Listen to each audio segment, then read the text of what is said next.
Da kommt ein alter Mann mit einem weißen Bart, schaut Tilly-Trulla ganz freundlich an und fragt sie: «Warum briekst, kleine Frau? Kann ich dir nicht helfen?» Nein, mir kann niemand helfen. Ich bin eigentlich eine Hex. Ich wollte doch immer etwas Gutes machen. Aber es ist immer etwas Dummes dabei rausgekommen. Und jetzt darf ich nicht mehr ins Hexenland zurück. Und zu den Menschen passe ich auch nicht. So wie ich aussehe. Wenn ich wenigstens andere Kleider hätte. Und eine ordentliche Frisur.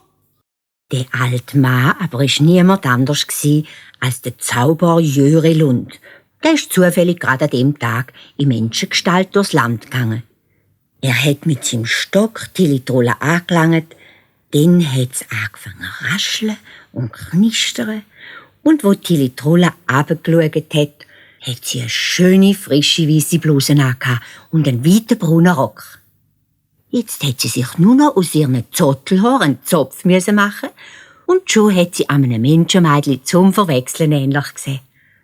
Dann hat der Jörilund Tilly-Trulla an der Hand genommen und ist mit ihr bis zu einem sauberen kleinen Gärtnerhaus angegangen. Am Hag war ein Schild und dort drauf ist gestanden: Blumen, Obst, Gemüse, Agathe Fröhlich.